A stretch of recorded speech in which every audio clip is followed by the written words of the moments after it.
සමන්තා චක්ඛවාලේසු අත්‍රා ගච්ඡන්තු දේවතා සද්ධම්මං මුනි රාජස්ස සුනන්තු සග්ග මොක්ඛදං ධම්මසවන කාලෝ අයං බදන්තා ධම්මසවන කාලෝ අයං බදන්තා ධම්මසවන කාලෝ අයං බදන්තා නමෝ තස්ස භගවතු අරහතෝ සම්මා සම්බුද්දස්ස නමෝ තස්ස භගවතු අරහතෝ සම්මා සම්බුද්දස්ස නමෝ තස්ස භගවතු අරහතෝ සම්මා සම්බුද්දස්ස හැම දිනාටම තෙරුවන් සරණ ප්‍රාර්ථනා කරමින් අදත් ඔබ හැම දෙනෙක්ම ඔබේ ජීවිතයට ඉතාම වැදගත් ධර්ම කාරණා රැසක් ශ්‍රවණය කරන්නයි මේ ධර්ම ශ්‍රවණයත් එක්ක සූදානම් වෙන්නේ.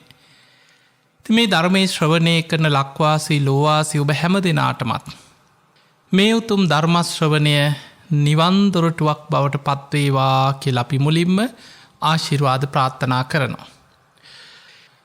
පිංගතුනි, අද අපි කතා කරන්නේ අපි කාටත් වැදගත් මේ ධර්ම මාර්ගයේ තුල අපි ගමන් කරන ආකාරය පිළිබඳව. බුදුරජාණන් වහන්සේගේ ධර්මය, අපි කියනවා උන්වහන්සේගේ ධර්මය සාක්ඛාතෝ භගවතෝ, බුදුරජාණන් වහන්සේගේ ධර්මය සාක්ඛාතයි, මනාකොට දේශනා කරලා තිබෙන්නේ. බුදුරජාණන් වහන්සේගේ ධර්මයේ භාග්‍යතුන් වහන්සේගේ ධර්මය ස්වාක්ඛාතයි කියන එකේ අර්ථය තමයි මනාකොට දේශනා කළ ධර්මය.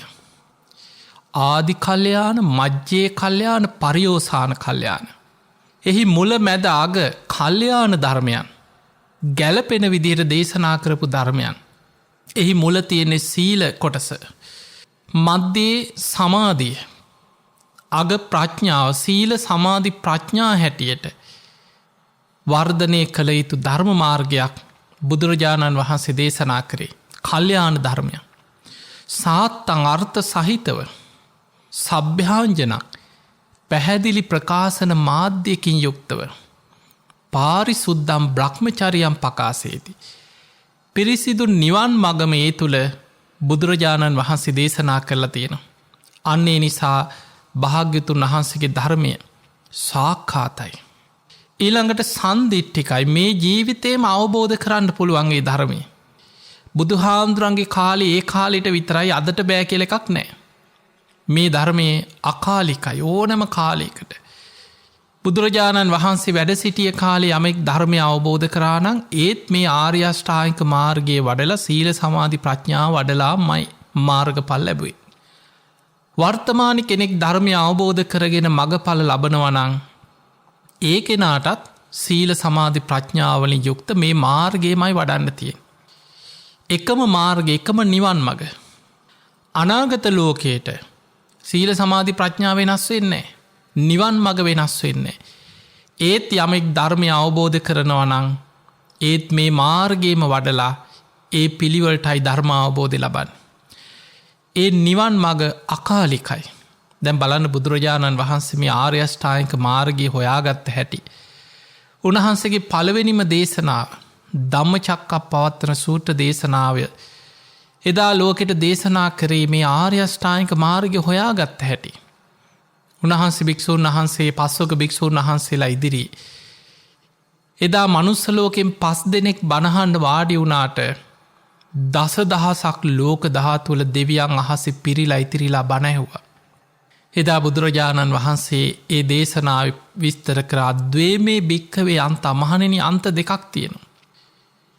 මිනිස්සු බොහෝ පිරිසක් බුදුවරු පහළ වෙන්න පෙර විමුක්තිය හොයාගෙන ඒ අන්ත දෙකේ තමයි මිනිස්සු අනුගමනය කරේ. කොටසක් ශරීරයට අධික ලෙස සැප සම්පත් දෙමින් පංච කාමයන් තුළ කාම සම්පත් වින්දනය කරමින් විමුක්තියක් හොයන කොටසක් හිටියා. තව පිරිසක් හිටියා වැඩිපුර හිටියේ ශරීරයට දුක් දෙන අය. නොයෙක් නිගණ්ඨ පිරිස, නොයෙක් අන්‍ය ශාස්ත්‍රවරු යටතේ හිටපු අය, නොයෙක් අය හිටිය මහ කැලෑවල අන්ත දුක් විඳිමින් ඇඳුම් පවා අතහැරලා ගිනි දල්වගෙන ගිනි ගොඩවල් ගහගෙන කෙලෙස් පුච්චනවා කියලා අර ගින්න පිච්චි පිච්චි ඉන්න ඉන්න. මහා සීතලේ වතුරට බැහලා පවහෝදන ඔය වගේ නොයෙක් විදිහේ දුස්කර ප්‍රතිපද අනුගමනය කරපු අය හිටිය. බුදුරජාණන් වහන්සේ අන්ත දෙකම අතහැරිය. උන්වහන්සේ විශේෂෙන් හොයාගත්තා. අන්තයක් ඒ තමයි ඒතේ උබහෝ අන්තිමේ අන්ත දෙකෙන් තොර අනුපගම්ම මජ්ජිමා ප්‍රතිපදා. මධ්‍යම් ප්‍රතිපදාව තතාගතයෙන් අභිසම්බුද්ධ තතාගතයන් වහන්සේ විශේෂයෙන් අවබෝධ කරා. චක්කු කරණී දහම් මැස ලබා දෙනවා. ඥාන කරණී ප්‍රඥාව පහල කරලා දෙනවා. උපසමාය කෙලෙස් සංසිඳවනවා. නිබ්භානාය සංවත්තන්ති නිවන පිණිස උපකාර වෙන මාර්ගය උන්වහන්සේ හොයාගත්තා. පුබ්බේ අනුනුස්සතේසු දම්මේසු කවදාවත් නොඇසූ විරු ධර්මයක් උන්වහන්සේ මේ හොයාගත්තේ. චක්කු කරණී ඥාන කරණී උපසමාය සම්බෝධාය නිබ්භානාය සංවත්තන්ති.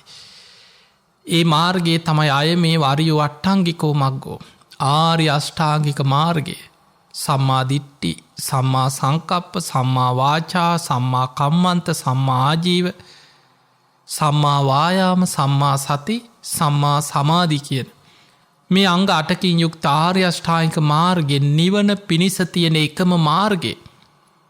පෙර බුද්ධ ශාසනවල පවා ඒ හැම බුදු කෙනෙක්ම ගුරූපදේශ රහිතව අවබෝධ කරගන්නේ හොයාගන්නේ මේ මාර්ගයමයි. අන්නේ මාර්ගය උන්වහන්සේ හොයාගත්තා.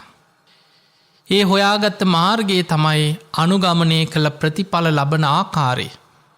බුදුරජාණන් වහන්සේ දෙව්මිනිස් ලෝකයා ගැන මහා කරුණාවෙන් ලෝකෙට දේශනා කරේ. පිංහතුනේ බුදුරජාණන් වහන්සේගේ මේ මාර්ගය අකාලිකයි ඕනම කාලෙකට පොදුයි. ඒහි පස්සෙ ඕනම කෙනෙකුට ඇවිල්ල බලන්න පුළුවන් මේ මාර්ගය අනුගමනය කරලා. අවෝක කරලා හරි අයිද ඕවා කොහෙ කරන්නද කියලා එලිය ඉඳම් මාර්ගය වඩන්න නැතුව විවේචනය කරනවට වඩා ඕනම කෙනෙකුට ඒව බලව ඇවිත් බලන්න කියනවා. මේ මාර්ගය අනුගමනය කළ බලන්න ප්‍රතිඵල ලැබෙන හැටි ඕනම කෙනෙකුට විවෘත්තව ආරාධනා කරන. ඒහි පස්සෙ ඇවිල්ල බලන්න මේ මාර්ගය වඩන් ප්‍රතිඵල් ලැබෙනවා. ඕපනයිකෝ හැබැයි මේ ධර්මය අවබෝධ කරන්න තියෙන්නේ තමා තුළින්. ඕපනයිකෝ බාහිරින් දකින එකක් නෙමේ. තමා තුළට පමුණවාගෙන තමන් තුළින් අවබෝධ කරගත යුතු දෙයක්. ඕපනයිකෝ පච්චත්තං වේදි තබ්බෝ විඤ්ඥෝහි ප්‍රඥාවන්තය තම තම නැන පමණින්. තමන්ගේ නුවනි ප්‍රමාණයට තමන්ගේ ප්‍රඥාව ප්‍රමාණයට තම තම නැන පමණින් මේ ධර්මය අවබෝධ කරන.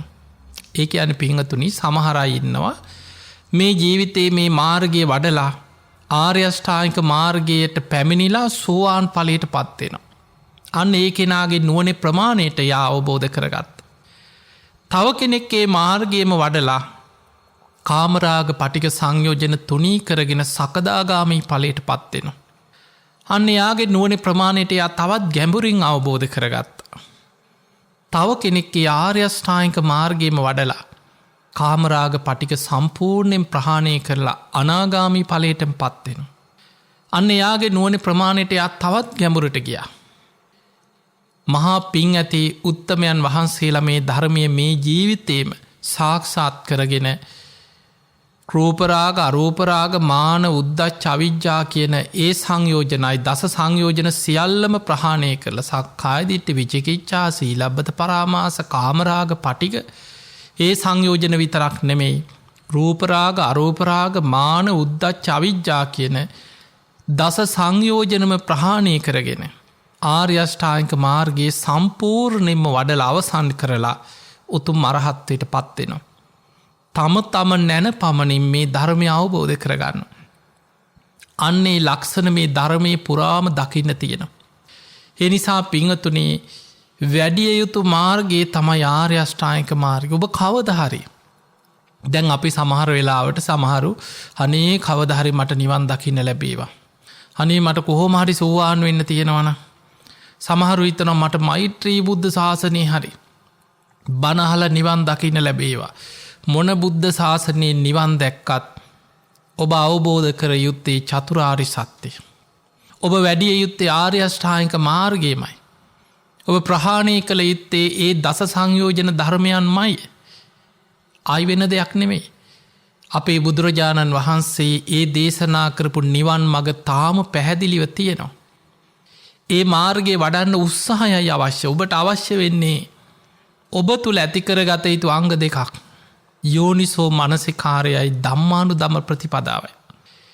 ඒ අංග දෙක අද ඔබ තුළ ඇතිකර ගන්න පුළුවන්න ඔබට ප්‍රතිඵල කරා යන්න පුළුවන්කම තියෙන මාර්ගයේ පැහැදිලි මාර්ගයක් අද තියෙනවා. හැබැයි ඒ පැහැදිලි මාර්ගයේ වඩන පිරිසක් අපිට හොයාගන්න නැති එකයි තියෙන.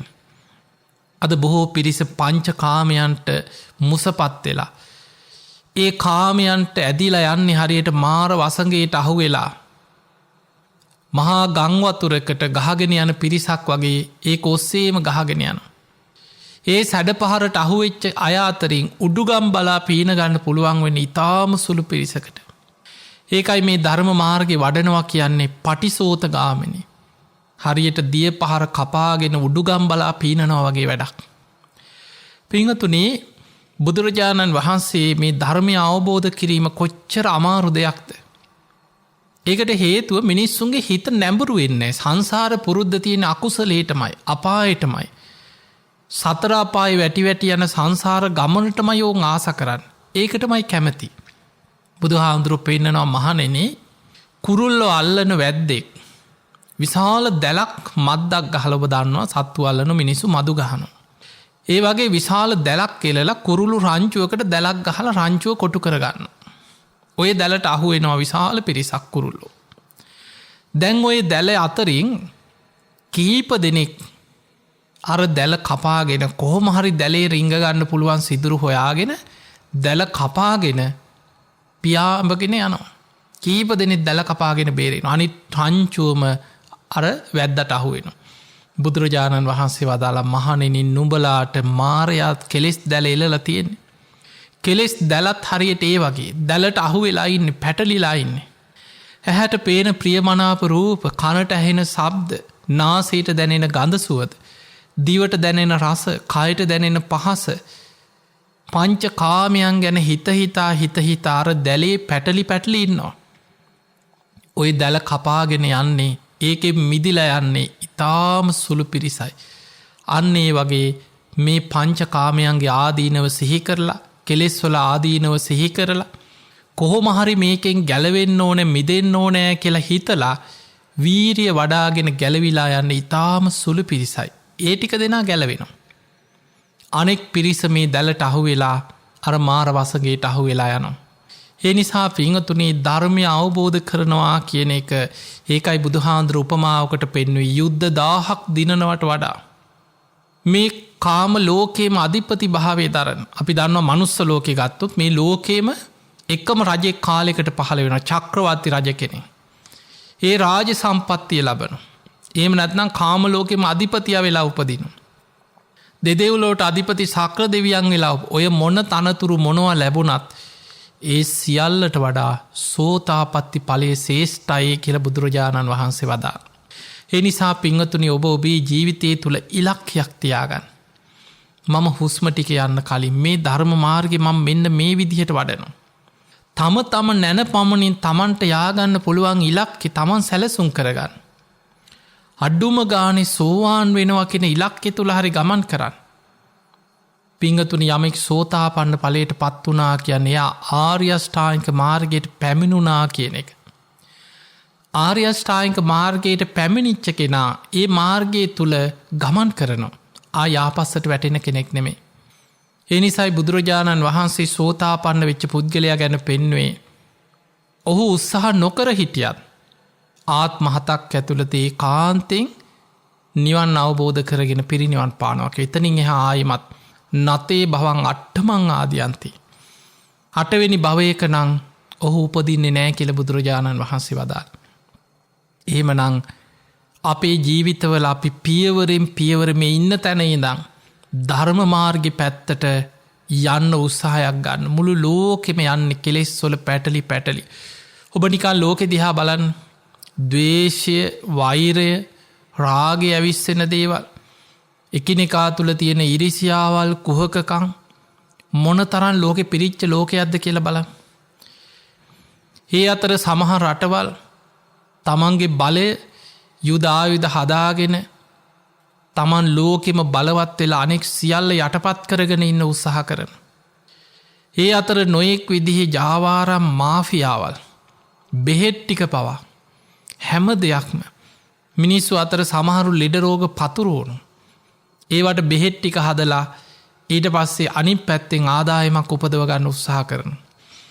තව රටවල් යුද්ධ ආයුධ හදලා රටරටවල් අත්තර යුද්ධ අවුලවලා තමන්ගේ ආයුධ ටික විකුණ ගන්න.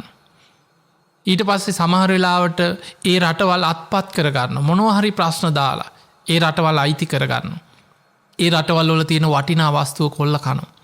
මේක තමයි ලෝකෙ ස්වභාවය. අපි ජීවත්වෙන්නේ ලෝභ ද්වේෂ මෝහ කියන අකුසලයන් බලවත් වෙච්ච කෙලෙස් සහිත ලෝකෙක ඉන්නේ. ඒ ලෝකයේ තුළ අපි යුක්තිය සාධහරණත්වය ඕව මොනවා අපි කතා කරත් මේ කෙලෙස් සහිත ලෝකයා එක ජීවත්වෙනකොට අසාධාරණකං ඒව තමයි ලෝකෙ පුරාම තියෙන්. පිංහතුනේ මේ ලැබිච්ච මනුස්ස ජීවිතය තුළ අපිට කොච්චර අපි හිතුවට තර්ක කරාට මොනවා පිහිටෝගෙන මොන දේවල් කරන්න හැදුවත් අපිට ලෝක යන රටා වෙනස් කරන්න පුළුවන්කමක් නෑ. අපිට ලැබිලත්තින ඉතාම සීමිත කාලයක් මේ මනුස්ස ජීවිතේ. අපි දන්නේ නෑ කවදා කොතන මේ හුස්ම ටික යයිද. ඒ ඉන්න ටික කාලයට දැන් බණහන ඔබම කල්පනාක සමාට ඔබේ ජීවිතේ ආවිස කොච්චර ගෙවිලා අපි කවුද දන්නේ. කෙනෙකුට හිතෙන්න්න පුළන් අවුරුදු 20-25 වගේ තරුණ දරුවෙක් බණහනකොට නෑ අපිට තව කල් තියෙනවා. සමහරලාවට වයසක කෙනෙකුට හිතෙන්න්න පුළුවන් අවුරුදු 60-70 වගේ නම් දැන් ඉතින් අපේ කාලේ ඉවරයි. පිංහතුනේ අපි කාටවත් අපේ ආවිෂ ගැන එහෙම මනින්න බෑ. කෙනෙකුට මැරෙන්න්න වයස හැමෝම මැරෙන්න්න වයසට ගිහිල්ල නෙමේ. තරුණ වයසෙ මැරෙනවා ළමා කාලෙ මැරෙනවා මැදි වයසෙ මැරෙනවා මිනිස්සු. වයසට ගිහිල්ල මැරෙනවා. මැරෙන්න කොච්චර හේතු තියෙනවාද. ඔබ හොඳට මරණ සතිය වැඩුවොත් මනුස්සෙක් මැරෙන්න්න තියෙන හේතු ටික විමසලා බැලුවොත් ඔබ පුදුම වෙන්න මැරෙන එක ගැන නෙමෙයි ජීවත් වෙලා ඉන්න එක ගැන. මේ තරං අනතුරු ගොඩක් මැද්දේ. මේ තරං විපත් ගොඩක් මැද්දේ මම තාම ඉන්නවනේ කියලා ඔබට ඔබ ගැන පුදුම හිතේ. පාරට බැස්සොත් ඉස්සරහිනුත් මරණය පිටිපස්සෙනුත් මරණය. ඉස්සරහිගෙන වාහනකින් ඔබ හප්පගෙන යන්න පුංචි වැරද්දක් ඇති. පිටි පස්සෙන් එන වාහනයක් අඩුගාන මොකක් හරි බ්‍රේක් නැති වුණා රෝධයක් ටෑර එකක් පිපුරුව පාරයින ඉන්න කීප දෙනෙ කප්පගෙන මරාගෙන යන්න පුළුව. අනතුර හැම මොහොතෙම ඉහලට ගත්ත හුස්ම පොද පහලට හෙලන්න පෙර මැරෙන්න්න පුළුව. කටට ගත්ත බට්ටික හිර වෙලා හිටි ගමන් මිනිස්සු පුටුවෙන් ඇදගෙන වැටලා මැරෙනවා. හොඳට හිනාවී හිටපුගෙන ටික වෙලාවකින් පපු අමාරුවක් හැදිල නහරක් පුපුල මිනිස්සු මැරෙන. සමහර ලෙඩ හොයාගන්නවත් බෑ. කෙනෙක් මැරුණට පස්සේ මැරිච්ච ක්‍රමේ හොයාගන්න බැරුව වෛද්‍යවරු පවා මිනිිය කපල බලනවා. කොහොමද මෙයා මැරුණ කියලා මැරිච්ච ක්‍රමේ හොයනවා. අවසාන ඒකත් හොයාගන්න බැරිවුණු. සමහර මිනී වල්ලල ආයි කාලෙකට පස්සේ කවුරු හරි සැකයි කියල හරි මොනොහරි පැමිණිල් ලක්කරොත් උසාවි නියෝගවලින් ඔබ දන්නවා අර වලදාපු මිනී ගොඩදාගෙන ආයි පරීක්ෂණ කරන. ඇගේ අර කුණුවෙන කොටස් හරි රටරටවලුවට යවල බලනවා කොහොමද මැරුණ කියලා හේතු හොයන්.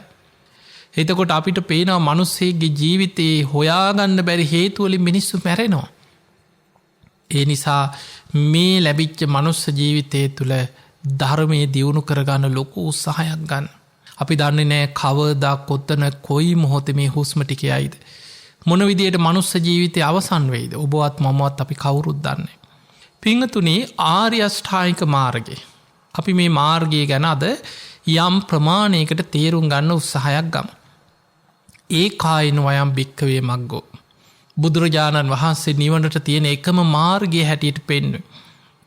උන්වහන්සේ හොයා ගත්ත පුබ්බේ අනුනුස්සුතේසු දම්මේසු කවදාවත් නොඇසූ විරු ධර්මයක්.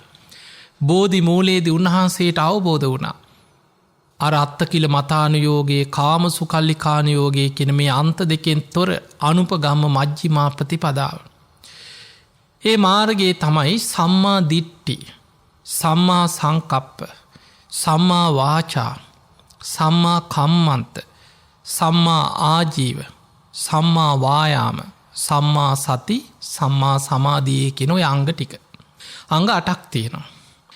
මේ අංග 8 වේදල්ල කියන සූත්‍ර විස්තර වෙනවා. මේක ස්කන්ධ 3කට බෙදනවා. සීලස්කන්ධය, සමාධිස්කන්ධය, පඤ්ඤාස්කන්ධය කියන ස්කන්ධ 3කට බෙදෙනවා. සම්මා දිට්ඨි සම්මා සංකප්ප අයිති වෙන්නේ ප්‍රඥා ස්කන්ධයට. ඔන්න ඔබ තේරුම් ගන්න සීල සමාධි ප්‍රඥා හැටියට මේ මාර්ගය වඩනවා වුණාට මේ ආර්ය අෂ්ටාංගික මාර්ගයේ පෙළ ගැහිලා තියෙන්නේ ප්‍රඥා සීල සමාධි හැටියට. ඒ නිසා හරියට මේ ධර්මයේ තේරුම් ගත්තේ නැති කෙනා බාහිරින් බලලා පිටින් බලලා හිතනවා ඔය මාර්ගය වඩන්න තියෙන ප්‍රඥා සීල සමාධි. සීල සමාධි ප්‍රඥා නෙමෙයි කියලා හිතනවා. ඇයි පෙළ ගහලා තියෙන්නේ? සම්මා දිට්ඨි සම්මා සංකප්ප අයිති ප්‍රඥා ස්කන්ධයට. සම්මා වාචා කම්මන්ත ආජීව අයිති සීලස්කන්ධයට. සම්මා වායාම සම්මා සති සම්මා සමාධි කියන අංග 3 අයිති වෙන්නේ සමාධි ස්කන්ධ කොටසට. මේක තියෙනවා වේදල්ල කියන සූත්‍රය. එතකොට ප්‍රඥාවට අයිති සම්මා දිට්ඨි සම්මා සංකප්ප ප්‍රඥාවට අයිති. සම්මා වාචා සම්මා කම්මන්ත සම්මා ආජීව. ඒක තමයි සීලය. අපි ඔබ දන්නවා ආජීව අෂ්ටමක සීලය කියලා අපි පංච සීලයට අමතරව සමාදන් වෙන සීලයක් තියෙනවා. උපෝසත සීලය නෙමෙයි, පොයි දවස්වලට සමාදන් වෙන උපෝසත සීලෙත් වෙනයි. ආජීව අෂ්ටමක සීලය කියන්නේ ආර්ය අෂ්ටාංගික මාර්ගයේ තියෙන සීලස්කන්ධේ මාර්ගාංග 3 සීලයක් හැටියට සමාදන් වෙනවා. සම්මා වාචා වචනෙන් වෙන වැරදි 4ක්. බොරුව, කේලම, පරුස වචන, හිස් වචන. සම්මා කම්මන්ත කය මුල් කරගෙන වෙන වැරදි 3ක්. ප්‍රාණඝාතය, හොරකම් කිරීම, වැරදි කාම සේවනයේදීම. ඊළඟට සම්මා ආජීවය ජීවත් වීම පිණිස වැරදි දෙයක් වැරදි ක්‍රමවලින් උපයන්නේ නැහැ. සාධාරණව ධර්මිෂ්ඨව මං ජීවත් වෙනවා. ආජීවයේ පිරිසිදු කෙනා. එක බුදුහාඳුර ගොඩාක් විස්තර කරන තැන් තියෙනවා ආජීවය ගැන. සාමාන්‍යයෙන් නොකළ යුතු වෙළඳාම් බුදුරජාණන් වහන්සේ පෙන්නලා දීලා තියෙනවා. වසවිස වෙළඳාම්, අවියාවිද වෙළඳාම්, වහල් වෙළඳාම්, මස් පිණිස සතුන් ඇති කිරීම, ඊළඟට ඔය පගා ගන්න ඒවා, ඒ ඔක්කොම අයිති වෙන්නේ මිත්‍යා ආජීවයට. සාධාරණව ධර්මිෂ්ඨව හම්බ කරන්න. පිංහතුනී දෙවියම් පවා වන්දනාමාන කරනවා සාධාරණව ධර්මිෂ්ඨව ජීවත් වෙන කෙනාට. ඒක හරි ලස්සන දේශනාවක් තියෙනවා සක්ක නමස්ස කියලා සූත්‍රයක්. මේ දේශනාවේ තියෙන්නේ දවසක් සක්‍ර දෙවියෝ මාතලේ කියන රතාචාර්යවරයාට කතා කරලා කියනවා මාතලේ නන්දන වනයේට යන්න මට දිව්‍ය රථේ සූදානම් කරන්න කියනවා. සක්‍ර දෙවියන්ගේ රතාචාර්යවරයා තමයි මාතලේ කියලා දිවි පුත්‍රයා. ඔහු සක්‍ර දෙවියන්ගේ දිව්‍ය රථේ සූදානම් කරලා බලාගෙන හිටියා. සක්‍ර දෙවියා පරක්කු එන පාටක් නැහැ. දැන් වෙලා යනවා. මාතලේ ගිහින් බැලුවා මොකද මේ සක්‍ර දෙවියන් පරක්කු තාම. බලනකොට සක් දෙවිඳුන් මනුලව දිහාවට හැරිලා වන්දනා කරනවා. ඒ දිහා බලාගෙන ඉඳලා කල්පනා කරා මේ සක්‍ර දෙවියන් මොන තරම්නම් දෙදෙව්ලොවට අධිපති කෙනෙක්. සතරවරන් දෙවියන් පවා වන්දනා කරන සක්‍ර දෙවියන්ට. ඒ තරම් පින් ඇති, මේ තරම් බල සම්පන්න දෙදෙව්ලොවට අධිපති සක්‍ර දෙවියන් කාටද මේ මනුස්ස ලෝකෙට හැරිලා වඳින්නේ? ඒ වෙලාවේ අහනකොට අර ඇහුවා සක් දෙවිඳුනි ඔබෙන් වැඳුම් පිදුම් ලබන්න මනුස්ස ලෝකේ කවුද ඇහුවා ඔබෙන් වැඳුම් පිදුම් ලබන්නේ? අන්නේ වෙලාවේ සක්‍ර දෙවියන් ගාථාවක් කියන ගාථා කීපයක් කියලා පළවෙනි ගාථාවෙන් කියනවා මනුස්ස ලෝකේ ඉන්නවා සීල සමාධි ප්‍රඥා වඩන නිවන් මඟ ගමන් කරන ආර්ය අෂ්ටාංගික මාර්ගයේ වඩන බුදුරජාණන් වහන්සේගේ පැවිදි ශ්‍රාවකයෝ ඉන්නවා. භික්ෂු භික්ෂුණීන්. අන්න ඒ අයට මං වන්දනා කරනවා කිව්වා. අන්න මනුස්ස ලෝකයට සක්‍ර දෙවියන් මනුලව ඉන්න සීල සමාධි ප්‍රඥා වඩන, ඒ කියන්නේ මේ ආර්ය අෂ්ටාංගික මාර්ගයේ ගමන් කරන පැවිදි ශ්‍රාවකයන්ට භික්ෂු භික්ෂුණීන්ට මනුලවට හැරිලා මං වන්දනා කරනවා කිව්වා. දෙවනි ගාථාවෙන් කියනවා යේ ගහට්ටා පුඤ්ඤ කරා සීලවන්ත උපාසකා ධම්මේන දහාරම් පෝසෙන්ති තන් නමස්සාමි මාතලි. යේ ගහට්ටා කියන්නේ ගිහි ජීවිත ගත කරන පුඤ්ඤ කරා පින් දහම් කරන සීලවන්ත උපාසකා සිල්වත් උපාසක උපාසිකාවන් ඉන්නවා. ධම්මේන දහාරම් පෝසෙන්ති ඒ අය ධාර්මිෂ්ඨව ජීවත්වෙනවා. ධාර්මිකව තමන්ගේ අමුදරුවන් පෝෂණය කරන අන්න සම්මා ආජීවෙන් මිත්‍යා ආජීවෙන් තොරව ධාර්මිෂ්ඨව ජීවත්වෙනවා. ධාර්මිෂ්ඨව තමන්ගේ අමුදරුව පෝෂණය කරන. තමන් නමස්හාමි මාතලී මාතලී ඒ අයට මං වන්දනා කරනවා ඒ අයට නමස්කාර කරනවාගේ. අන්න බලන්න එතකොට සක්‍ර දෙවියම් පවා මනුලවට හැරිලා වන්දනා කරන්නේ කාටද? ඒ ගහට්ටා පුුණ්්‍ය කර පින් කරන ගිහි ජීවිත ගත කරන අය අතර බොහෝ පින් දහම් කරන කර්මපල් විශ්වාස කරන. සීලවන්ත උපාසකා සිල්වත් ජීවිත ගත කරන උපාසක උපාසිකාවන්. දම්මේන ධාරම් පෝසෙන්ති අය ධාර්මිෂ්ඨව ජීවත්වෙන්නේ. ධාර්මික රැකියා කරනවා ධර්මානුකුල ජීවිත ගත කරනවා සම්මා ආජීවයෙන් යුක්තයි. තන් නමස්සාමි මාතලී ඒ අයට මං මනුලුවට හැරිල වන්දනා කරන. එහෙම නම් පිංහතුනේ ආජීවය කියලා කියන්නේ දෙවියන්ගෙන් පවා වැඳුම් පිදුන් ලබන දෙයක්. සාධාරණව ජීවත්වෙන්න. තමන් උපයන මුදලට දැන් අපි දන්නවා මිනිස්සු කියනවා මං මේ අනුන්ට ගිනි ගෙඩි දීලා හම්බ කරපු දේවල් නෙමෙයි. දහඩිය වගුරෝල මහන්සි වෙලා දුක්විඳල හම්බ කරගත්ත දේවල්. ඒක සතුටක්. පිංහතුනේ කෙනෙකුට පුළුවන්නම් තමන්ගේ ධනය ගැන සතුටක් ලබන්. බුදුරජාණන් වහන්සේ පෙන්නනවා මං කාටවත් ණය නැති කෙනෙක් මං අනුන්ගේ දේවල් හොරාගත්ත කෙනෙක් නෙමෙයි. මං සාධාරණව ජීවත්වෙන්න කෙනෙක් මං යුක්ති සහගතව හම්බ කරගත්ත කෙනෙක් මං මගේ දහඩිය මහන්සියෙන් දුක්විඳල හම්බ කරගත සාධාරණ ධනයක් කියලා තමන්ගේ ධනය ගැන සතුටු එන්න පුළුවන්. ඒක කෙනෙකුට මනුස්ස ගිහි ශ්‍රාවකයකුට ගිහි ජීවිතය ලබන උතුම්ම ධනයක් උතුම්ම සතුටක් තමන්ගේ ජීවිතේ නිරාමිස සතුටක් තියනවා තමන්ට තමන්ගේ ධනය ගැන. එතකොට බුදුරජාණන් වහන්සේ පෙන්වා නිවන් මගේ යන ශ්‍රාවකයා සම්මා වාචා සම්මා කම්මන්ත සම්මා ආජීව ඒ තුන අයිති වෙන්නේ සීලස්කන්ධයට. ඊළඟට ආර්යෂ්ටායික මාර්ගයේ තියෙනවා සමාධියට අයිති කොටස් තුන. සම්මා වායාම සම්මා සති සම්මා සමාධිය. සම්මා වායාම කියන්නේ සතර සම්‍යක් ප්‍රධාන වීරිය. අකුසල් ප්‍රහාණය කළ කුසල් දියුණු කරන්න ඇති කරගන්න වීරිය සම්මා වායාම. සම්මා සතිය කියලා කියන්නේ සතර සතිපට්ඨානයේ තුල සිහිය පිහිටවල ඇති කරගන්න හිතේ එකඟතාවේ. සම්මා සමාධිය කියන්නේ ඒ තුල නීවරණ යටපත් වෙලා ඇති වෙන සමාධි ඒකාග්‍රතාවය. එතකොට සම්මා වායාම සම්මා සති සම්මා සමාධි කියන කොටස් තුන අයිති වෙන්නේ ආර්ය අෂ්ටාංගික මාර්ගයේ සමාධි කොටසට. සම්මා දිට්ඨි සම්මා සංකප්ප අයිති ප්‍රඥාවට. එතකොට මෙන්න මේ මාර්ගයට පැමිණෙන්නේ කොහොමද? අපි බලමු කොහොමද මේ මාර්ගයේ සීල සමාධි ප්‍රඥා වශයෙන් වැඩෙන්නේ. දැන් පෙළ ගැස්ම ඔබ දන්නවා සම්මා දිට්ඨි සම්මා සංකප්ප ප්‍රඥා. සම්මා වාචා සම්මා කම්මන්ත සම්මා ආජීව සීලස්කන්ධය. සම්මා වායාම සම්මා සති සම්මා සමාධි කියන්නේ සමාධි ස්කන්ධය. එතකොට පෙළ ගැස්ම තියෙන්නේ ප්‍රඥා සීල සමාධි. දැන් ඔබ හිතන්න ඔබ සීල් ගන්නවා. ඔබ සම්මා ආජීවෙන් හොරමැර වංචා කරන්න නැතුව සාධාරණ ධර්මිෂ්ඨව ජීවත් වෙනවා. ඔබට හිතෙන්න පුළුවන් මම ආර්ය අෂ්ටාංගික මාර්ගයේනේ ඉන්නේ. ඒක වැරදි පිංගතුනි. ආර්ය අෂ්ටාංගික මාර්ගයේ තියෙන ගුණධර්ම ඔබ වඩනවා තමයි. ඒක පිනක්. හැබැයි මාර්ගයට පැමිණුණා වෙන්නේ සෝවාන් වෙනකොට. අන්න එතනින් තේරුම් ගන්න. සෝතාපන්න කියන එකේ තේරුම වේදල්ල සූත්‍රය පෙන්නනවා ඉතාම පැහැදිලිව. සෝතාපන්න සෝත කියන්නේ ආර්ය අෂ්ටාංගික මාර්ගයට. ආපන්න කියන්නේ පැමිණුණා කියන එකයි. සෝතාපන්න කියලා කියනවා කොපමණකින්ද කෙනෙක් සෝතාපන්න කෙනෙක් බවට පත් වෙන්නේ කියලා අහනවා මේ දේශනාවේ.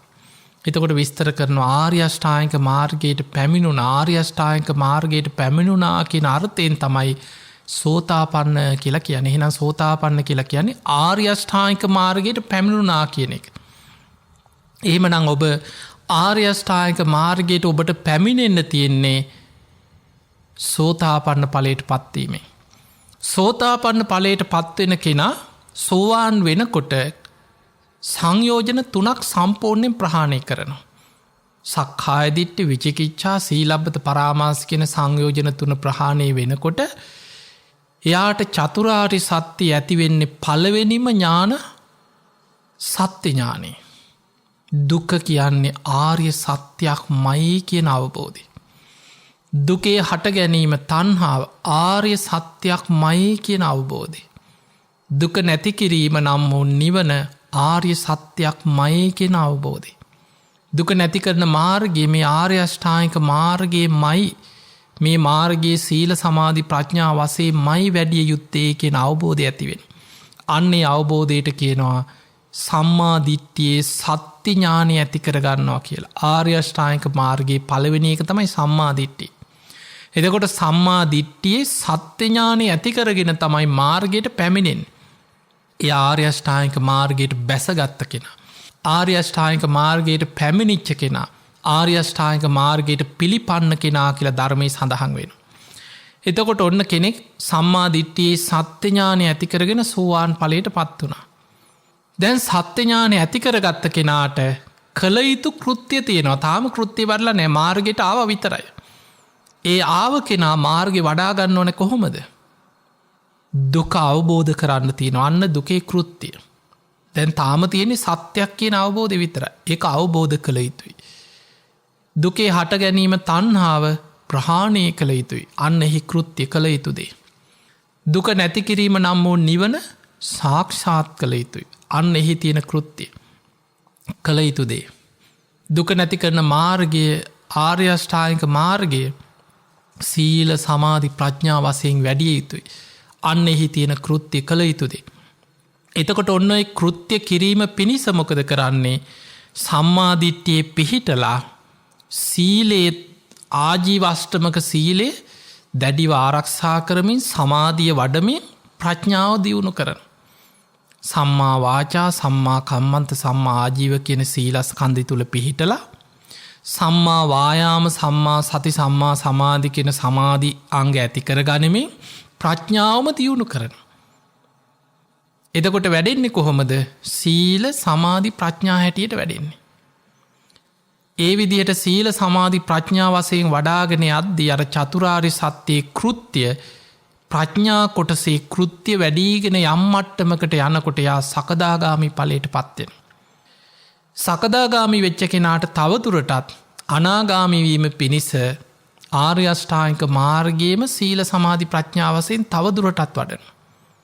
තවදුරටත් සීලස්කන්ධේ සමාධිය ප්‍රඥාව සීල සමාධි ප්‍රඥා වශයෙන් ආර්ය අෂ්ටාංගික මාර්ගය වඩලා සම්මා දිට්ඨියම කෘත්‍ය දියුණු කරලා අනාගාමී ඵලයට පත් වෙනවා. තාම සම්මා දිට්ඨිය සම්පූර්ණ නැහැ. තාම කෘත්‍ය වඩනවා. තවදුරටත් අනාගාමී වෙච්ච කෙනා ඔහුට තවත් තියෙන රූප රාග අරූප රාග මාන උද්ධච්ච අවිජ්ජා කියලා තවත් සංයෝජන කීපයක් තියෙනවා. ඒවත් ප්‍රහාණය වෙච්ච තැන තමයි ඔහු රහත් වෙන්නේ. ඒ පිණිස ඔහු මොකද කරන්නේ? Taman තවදුරටත් සීලේම පිහිටගෙන සමාධියම තවදුරටත් ප්‍රබලව වඩමින් ප්‍රඥාවම දියුණු කරනවා. සීල සමාධි ප්‍රඥා වශයෙන්ම වඩනවා. එහෙම ප්‍රඥාව දියුණු කරනකොටද ඒ ප්‍රඥාව දියුණු වෙලා කෘත්‍ය දියුණු කරලා අවසන් වෙනවා. දුක අවබෝධ කරලා අවසන් වුණා. දුකේ හට ගැනීම තණ්හාව මම ප්‍රහාණය කරලා අවසන් කරගත්තා. දුක නැති කිරීම සම්පූර්ණයෙන් මම නැති කරලා අවසන් කරා. දුක නැති කරන මාර්ගයේ මං සීල සමාධි ප්‍රඥා වශයෙන් වඩලා අවසන් කරා කියන අවබෝධය ඇති වෙන්නේ රහතන් වහන්සේලාට. ඒ තමයි කෘතඥානෙ. එහෙමනම් චතුරාර්ය සත්‍යයේ සම්මා දිට්ඨිය සත්‍ය ඥාන කෘත්‍ය ඥාන කෘතඥාන වශයෙන් ත්‍රිපරිවට්ටාන් ද්වාදසාකාරං කියලා ධර්මයේ පෙන්නන්නේ. මේ විදිහට සම්පූර්ණ කර ගැනීමෙන් තමයි කෙනෙක් රහත් වෙන්නේ. එතකොට සම්මා දිට්ඨිය ඇති කරගෙන සෝවාන් වෙලා මාර්ගයට පැමිණිච්ච කෙනා සකදාගාමි වෙන්න අනාගාමි වෙන්න රහත් වෙන්න මොකද කරන්නේ? මාර්ගය සීල සමාධි ප්‍රඥා වශයෙන් දියුණු කරලා කෘත්‍ය වඩලා අවසන් කළා කෘතඥානෙ දක්වාම සම්මා දිට්ඨියමයි වඩාගන්නේ. මේ සම්මා දිට්ඨිය පරිපූර්ණ වෙන්නෙම සීල සමාධි ප්‍රඥා වශයෙන් වැඩිමෙන්මයි. ඔන්න ඔය විදිහට තමයි ආර්ය අෂ්ටාංගික මාර්ගයේ මාර්ගඵල වැඩිගෙන මාර්ගයේ සම්පූර්ණ වෙන්නේ. පින්වතුනි, රහතන් වහන්සේලාට මේ ආර්ය අෂ්ටාංගික මාර්ගයේ අංග 8ට අමතරව අංග 10ක් ගැන ධර්මයේ පෙන්නනවා. දසාංගයේහි සමන්නාගතෝ අරහති උච්චති කියලා සඳහන් වෙනවා. ඒ තමයි අපි දන්නවා සාමාන්‍ය ආර්ය අෂ්ටාංගික මාර්ගයේ අංග ටික: සම්මා දිට්ඨි, සම්මා සංකප්ප, සම්මා වාචා, සම්මා කම්මන්ත, සම්මා ආජීව, සම්මා වායාම, සම්මා සති, සම්මා සමාධි. ඊට අමතරව රහතන් වහන්සේලාට සම්මා ඥාන සම්මා විමුක්ති කියලා තව අංග දෙකක් පිහිටනවා. සම්මා ඥාන කියලා කියන්නේ සත්‍ය ඥාන කෘත්‍ය ඥාන කෘතඥාන වශයෙන් සම්මාදිට්ඨිය පරිපූර්ණ කරා කියලා ඇතිවෙන ඥානෙ. ඒකට කියනවා සම්මා ඥාන. සම්මා විමුක්ති කියන්නේ තමන්ගේ හිත සියලු ආශ්‍රවයන්ගෙන් සියලු කෙලෙසුන්ගේ මිදුනා කියලා ඇතිවෙන අවබෝධඥානෙ. ආසවක්කේ ඥානෙ. සම්මා විමුක්තිය තමන් විමුක්තියට පත් වුනා කියලා ඇතිවෙන අවබෝධඥානෙ. ඔන්න ඔය විදියට තමයි මේ ආර්ය අෂ්ටාංගික මාර්ගයේ නිවන පිණිස තියෙන එකම මඟ අපිට වඩා ගන්න තියෙන. එහෙමනම් අමාරුම දේ මාර්ගයට පැමිණෙන එක සෝවාන් වෙන එකයි අමාරු. ඒ මාර්ගයට ආව කෙනා ඒ මාර්ගයේ තුලයි ඊට පස්සේ ගමන් කරන්න. ඒකයි බුදුරජාණන් වහන්සේ උන්වහන්සේ දවසක් උපමාවකට පෙන්නනවා මේ සෝවාන් වෙන එකේ වටිනාකම කොච්චරද කියලා බුදුරජාණන් වහන්සේ උපමාවක් දේශනා කරා. බුදුරජාණන් වහන්සේ වදාලා ආනන්දය ඔන්න නගරයක හිටපු මහා අපරාධකාරයෙක් හොරෙක් පැන පැනා හැංගි හැංගි හිටපු හොරෙක් රාජ බටයන්ට අහුවෙන. රාජ බටයෝ මේ හොරාව අල්ලගෙන මේ අපරාධකාරය රජ්ජුරුව ළඟට අරගෙනනවා. අරගෙන ඇවිල රජ්ජුරුවන්ට ඉදිරිපත් කරා රජතුමනි මෙන්න අසවල් හොරා අපරාධකාරය. රජ්ජුරුව ඉදිරියේ කියන රජතුමනී මොහු මේ විදිහ උපරාධ කරා මේ වගේ හොරකං කරා මේ වගේ හොරකං කරා අර හොරකං ඔක්කෝම කියලා කියනවා රජතුමනී සුදුසු දඩුවමක් පමුණුවන්. මේක උපමාව මතක තියාගන්න මේක සත්‍ය වසයෙන් මෙහෙම වෙන්නේ මේක උපමාව. බුදුහාඳුරු වදාළ අර රජ්ජුරුවෝ කියනවා මොහුට හෙල්ල පාරවල් 100ක් කනින්න කින උදේට.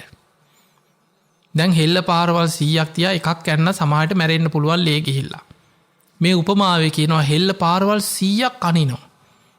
ඇන්නට පස්සේ වේදනා විඳිනවා කෑගහනවා විලාපදිනවා හැබැයි මැරෙන් නෑහු. දවල් රජ්ජුරුවන්ට මතක් කියෙන. රාජබටියෝ කැඳවලහනොක්කෝ අර අපරාධකාරය මැරුණද බලන්න. රජතුමනි තාම පනතියෙනවා කියන. එහෙනම් දවල්ටත් හෙල්ල පාරවල් 100ක් කනින්න කියන. දැන් ආයමත් ඔහු අල්ලගෙන හෙල්ල පාරවල් 100ක් ඇන්න දවල්ට. හවස නිදාගන්න ගිහම රජ්ජුරුවන්ට මතක් වෙනවර අපරාධකාරය තාම මූ පණපිටින් ඉන්නවත් දන්නේ. රාජබටියෝ ගෙන්න්න ලහනවා තාමත් අර මනුස්්‍යය ඉන්නවද පවකාරය. ඒ විලේ කියනවා රජතුමනී තාම පණ තියෙනවා. එහෙම නං හෙල්ල පාරවල් 100ක් කනින්න කියන හවසට. දැන් දවසට 300යි උදේට 100යි දවල්ට 100යි හවසට 100යි. කොහොම ඇල්ල මනුස්සේ ජීවත් එන්න මේක උපමාවක්. බුදුරජාණන් වහන්සේ වදාළ ඔය වගේ දවසකට හෙල්ල පාරවල් 100 ගානේ අවුරුදු 100ක් එක දිගට ඇනලා යම් කිසි වේදනාවක් දුකක් කෙනෙක් විඳිනවද. ඒ තරන් දුකක් විඳල අවසන් වනාට පස්සේ සෝවාන් වෙන්න පුළුවන් කියලා කවුරු හරි හේතු සහිතව කියනවා නං මහනිනි නුබල ඒකට කැමති වෙන්න කියන. එහෙම කවදාව සෝවාන් වෙන්න බෑ මතකතියාගන්න. බුදුරජාණන් වහන්සේ පෙන්නන්නේ ඒ තරන් දුකක් විඳල හරි අවුරුදු 100කට පස්සේ කෙනෙකුට සෝතාපන්න වෙන්න පුළුවන් කියලා කවුරු හරි හේතු සහිතව කියනවා නම් මහනිනි නුබල ඒකට කැමතිවෙන්. ඇයි මහනිනි තතාගතයන් වහන්සේ එහෙම දෙයක් කියන්නේ. ඒකට හේතුව තමයි දීර්ඝ සංසාර ගමනේ ධර්මය අවබෝධ නොකිරීම නිසා හෙල්ල පාරවල් කාල මැරිච්චවාර ඔයිට වඩා වැඩී කියන. ඔන්න අපි කාටන් නොපෙනෙන දීර්ඝ සංසාර ගමනි සිදුවීම. පිංහතුනී අපේ බුදුරජාණන් වහන්සේට පුද්ගලයෙක් දිහා බලනකොට ඔහුගේ කල්ප ගනන් සංවට්ට විවට්ට කල්ප ගනන් අතීත ජීවිත දකින හැකියාව තියෙන. බුදුරජාණන් වහන්සේ පෙන්නුවේ අනමතක්ගෝ යම් භික්කවේ සංසාරෝ මහනෙනිවේ සංසාර ගමන අනවරාග්‍රයි. පුබ්බා කෝටි නපඥා ඇති පටන්ගත්ත කෙලවරක් හොයන්න බැරි තරන් දීර්ගයි.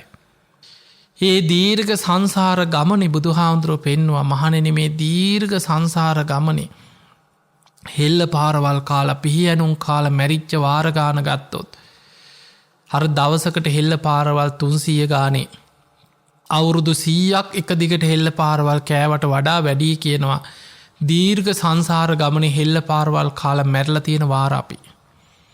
ඒ නිසා මහනෙන එහෙම හරි කමක් නෑ කෙනෙකුට සෝවාන් වෙන්න පුළුවන් කියලා කවුරු හරි කිව්වොත් හේතු සහිතව ඒත් කැමති වෙන්න කියන. අන්න එතකොට අපිට පේනවා සෝවාන් ඵලයට පත්වෙනවා කියලා කියන්නේ මොන තරං ශේෂ්ඨ දෙයක්ද.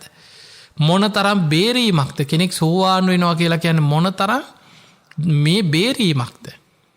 පිංහතුනි බුදුරජාණන් වහන්සේ දවසක් පුංචි ගල් කැට 7ක් ශ්‍රී හස්තයට ගත්තා. පොළොවේ තියෙන පුංචි ගල් කැට 7ක් ශ්‍රී හස්තයට අරගෙන භික්ෂුන් වහන්සේලාට පෙන්න ලහනවා මහණෙනි මේ මහා පොළොවේ තියෙන වැලි කැට ගල් කැට පස් කැටත් තථාගතයන් වහන්සේගේ මේ ශ්‍රී හස්තයේ තියෙන මේ පුංචි ගල් කැට 7ත් අතර වෙනස නුඹලා දකින්නවද? එහෙමයි ස්වාමීනි. තථාගතයන් වහන්සේගේ ශ්‍රී හස්තයේ තියෙන ඊටාම ස්වල්පයි පුංචි ගල් කැට 7ක් විතරයි කිය. මේ මහා පොළොවේ අති විශාල 100න් ප්‍රමාණයක් 10න් ප්‍රමාණයක් ලක්ෂෙන් ප්‍රමාණයක් බිඳු ගානෙන් කියන්න බැරි තරම් විශාලයි පොළොවේ තියෙන ගල් කැට පස් කැට. බුදුරජාණන් වහන්සේ වදාළ මහණෙනි සෝවාන් වෙච්ච පුද්ගලයා මේ දීර්ඝ සංසාර ගමනේ විඳලා අවසන් කරපු දුක් ප්‍රමාණය මහා පොළොවේ තියෙන ගල් කැට වැලි කැට පස් කැට වගේ කියලා හිතන්න කිව්වා. සෝවාන් වෙච්ච කෙනෙකුට තව අනාගතේ විඳින්න ඉතුරු වෙලා තියෙන දුක් ප්‍රමාණය මේ අතේ තියෙන ශ්‍රී හස්තයේ තියෙන පුංචි ගල් කැට 7 වගේ කියලා හිතන්න කිව්වා. හැයි සෝවාන් වෙච්ච කෙනෙක් උපරිම තව ආත්ම 7ක් උපදිනවා. උපරිම ඉපදුනොත් ආත්ම 7යි. ඒ උපදින ආත්මවල පවා සුගතිය ඉපදුනත් දිව්‍ය ලෝකෙ ඉපදුනත් කාටත් ජරා මරණ තියෙන ශෝකේ දුක ඇති වෙනවා. ඉපදීම දුකක්මයි. ඒ ආත්ම 7 තුල යම් දුකක් විඳිනවා නම් ඒ දුක හරියට අර පුංචි ගල් කැට 7 වගේ කියෝ. හැබැයි විඳලා අවසන් කරපු දුක් ටික මේ පොළොවේ තියෙන ගල් කැට වැලි කැට පස් කැට වගේ කියලා හිතන්න කියෝ. දැන් බලන්න ඒ දේශනා බුදුහාඳුරෝ දේශනා කරේ සෝවාන් වෙච්ච පුද්ගලයෙක් ගැන. සෝතාපන්න ඵලයට පත් නොවෙච්ච පෘථග්ජනයෙක් ගැන හිතන්න. ඔබ ගැන හිතලා තේරුම් ගන්න. මම කොතනද ඉන්නේ? මං තව කොච්චර දුක් විඳලා ඇද්ද? තවත් කොච්චර විඳින්න වෙනවද කියලා හිතන්න. සෝවාන් ඵලයට පත් නොවෙච්ච පුද්ගලයා සසරේ විඳපු දුක් ප්‍රමාණය අර පොළොවේ තියෙන වැලි කැට ගල් කැට පස් කැට වගේ නම් ඔහුට අනාගතේ තව විඳින්න ඉතුරු වෙලා තියෙන ප්‍රමාණයත් අර වැලි කැට පස් කැට වගේම තමයි. ඔහුට තව කොච්චර කාලයක් සංසාරේ කල්ප කෝටි ප්‍රකෝටි ගණනක් තව අනාගතේ කොහේ යයිද? මොන අපායේ වැටෙයිද? කොච්චර දුක් විඳ අනාගත සංසාරේ තව යන්න තියෙනවද අපි කවුරුත් දන්නේ. ඒ නිසා පින්වතුනි ධර්මයේ ලැබිච්ච වෙලාවේ බුද්ධ ශාසනයක් ලැබිච්ච වෙලාවේ අප්‍රමාදීව බුදුහාඳුරේ එකයි පෙන්වන්නේ මහණෙනි. බුදු කෙනෙක් තරම් මේ ලෝකෙ මිනිස්සු මේ සංසාර ගමනේ භයානකකම දන්නවා නම් සතර අපායේ වැටි වැටි යන මේ භයානක සංසාර ගමනෙන් මේ ලැබිලා තියෙන මනුස්ස ජීවිතේ වටිනාකම දන්නවා නම් හිස ගිනි ගත්ත කෙනෙක් ගින්න නිවන්න මහන්සි වෙනවා වගේ. ආයුධයකින් පහරක් ආපු කෙනෙක් තුවාලයක් සනීප කරන්න වෙහෙසෙනවා වගේ. මොන වැඩ කටයුතු තිබුණත් ධර්මය අවබෝධ කරන්න විශාල උත්සාහයක් වීරියක් ගන්නවා කීවා සංසාර බය දකිනවා නම්. බොහෝ වෙලාවට මිනිස්සුන්ට තියෙන සංසාර බය දකින්නේ. ඒක බණ ඇහෙනකොට දැන් මේ බණ ටික අහගෙන ඉන්නකොට හිතෙන්න පුළුවන් ඇත්තනේ නං. හම්බෝ අපි ඉන්න සංසාරයේ කියලා හිතෙන්න පුළුවන්. අපායකට වැටුනොත් නිරේකට වැටුනොත් ප්‍රේත ලෝකයකට වැටුනොත් මට කාගෙනම් පිහිටක්ද කියලා හිතෙනවා බණ අහනකොට මතක්කේ. ඒත් හැමෝටම නෙමෙයි. ධර්මය අනුව හිතන ඒ ධර්මය අනුව කල්පනා කරන යෝනිසෝ මනසිකාරයේ යෙදෙන කෙනාට විතරක් හිතෙනවා. අනිත් අයට එහෙම හිතෙන්නෙත් නෑ. සමහර අයට මේවා ඇහෙනකොට කැමති නෑ. ඒ අය ඒකට හිතන්නවත් කැමති නෑ. යන අපායක යන්න නැත. සමහරු හිතනවා මෙහෙ මට අපාය හොඳයි කියන. අර බනහන අයටත් විහිළු තහළු කරනවා. උඹල දිවි ලෝකේ යන්න නෙවෙයි හදන්නේ. උඹලා ගැලවියල්ලකෝ. අපි අපාය යන්නම්. තවත් සමහරු කියනවා ඔක්කොම නිවන් දැක්කොත් අපායේ ඉන්නේ කවුද? ඒ නිසා අපිට අපාය හොඳයි කියන. ඔය වගේ පඬිත කතා කියා සමහරු ධර්මය ඇහෙනකොටවත් යන්තම් සිතුවිල්ලකින්වත් අනේ මට ගැලවෙන්න තියෙනවා නම් කියලා එහෙම හිතන්නේවත් නැති කොච්චර ඉන්නවද ලෝකේ. ඒ අතර පින්වතුනි බණපදයක් අහද්දි හිත පහදිනවා කියලා කියන්නේ විශාල පෙර පිනක්මයි.